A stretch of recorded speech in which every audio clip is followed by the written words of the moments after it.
we're not a studio film.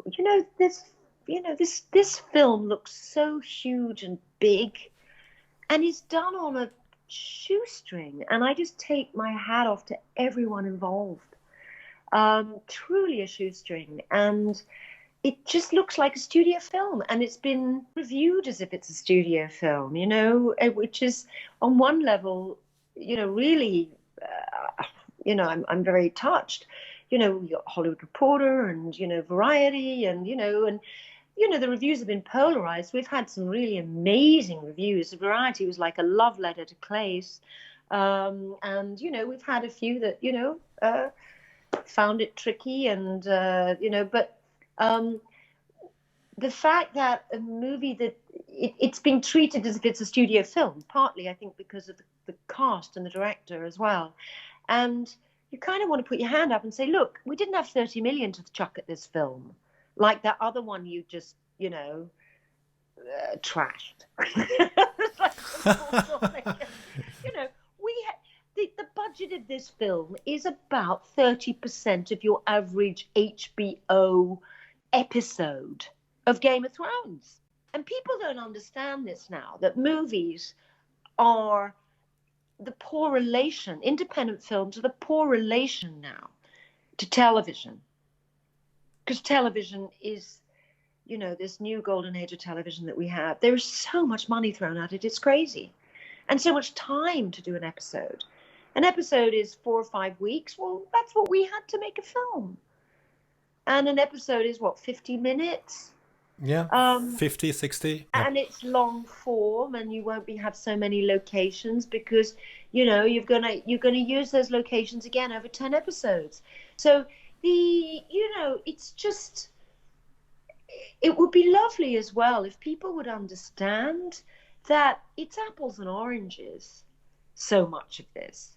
And independent film really deserves to be understood better, I think, in what we're trying to do, in the commitment that everybody is giving to it, and the budgets that are getting sliced and diced because, the market is, offering less and less. Anyway, this is a whole other discussion. And I actually do feel very privileged to have spent 30 years in this business, started as an actor. I've always written. And in fact, I went to Hollywood, and actually my first contract was as a writer because I've always written.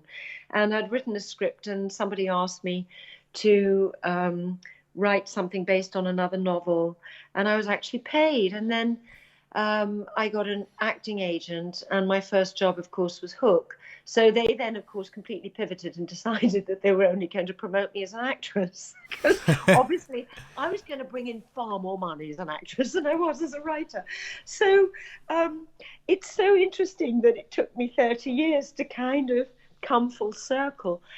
But I've learned so much, and I just do feel privileged that I've just managed to make a living in this industry and to have such insight into the mechanics of it and how it works. But at the same time, sometimes you want to shout from the rooftops, guys, you don't get it. Whether it's, someone is reviewing it or someone who is interviewing you because they like acting or they like movies, and they just think someone waves a magic wand and the money appears and you can choose whatever actor you want or whatever director you want. And it's not that way, no? No, of course it isn't. And I always find it fascinating when they say, if so-and-so directed it, this really could be quite interesting.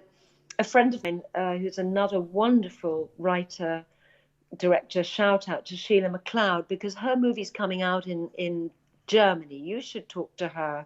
It's called The Astronaut. It's got Richard Dreyfuss in it, and it's a beautiful sci-fi movie. And women directors are rarely, do sci-fi. She's obsessed with sci-fi, and it's a small film, Canadian film, made for 2 million. Richard Dreyfuss, Graham Greene. It's absolutely beautiful. And she said, she had a review, and one of the reviewers said something like, well, of course, if Alexander Payne had directed this film, and she went, But number one, Alexander Payne only directs movies he's written, and I wrote this. And number two, Alexander Payne has maybe 30, 40,000, maybe million to make his movies. And I had two. So it's like, I don't really understand why you're making this comparison. Alexander Payne has 80 days to shoot his film in. I had 28. And Yeah, I just, yeah. It's like comparing apples and oranges, you know. completely it is. And, so those are the things, of course, that we can't talk about because, of course, no one cares. And in a way, it's true. The proof of the pudding is in the eating, as they say. And yes, they have.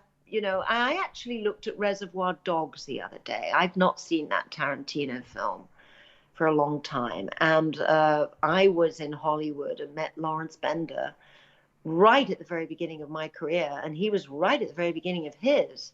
And he was trying to put Reservoir Dogs together. And Yeah, I hadn't seen it for so long. And I saw it and I thought, my God, that was made on a shoestring. Extraordinary performances, extraordinary writing. There are some who, like a Tarantino, can just pull it out of the box. But, I think he knew everything he wanted to do with that. I think he begged and borrowed equipment. He probably actually, knowing him and Lawrence, they probably had just in their budget for free 10 times what the budget was in order to get what they wanted. Because, they were steeped in movies. And they were so prepared. So the prep time is so important as well.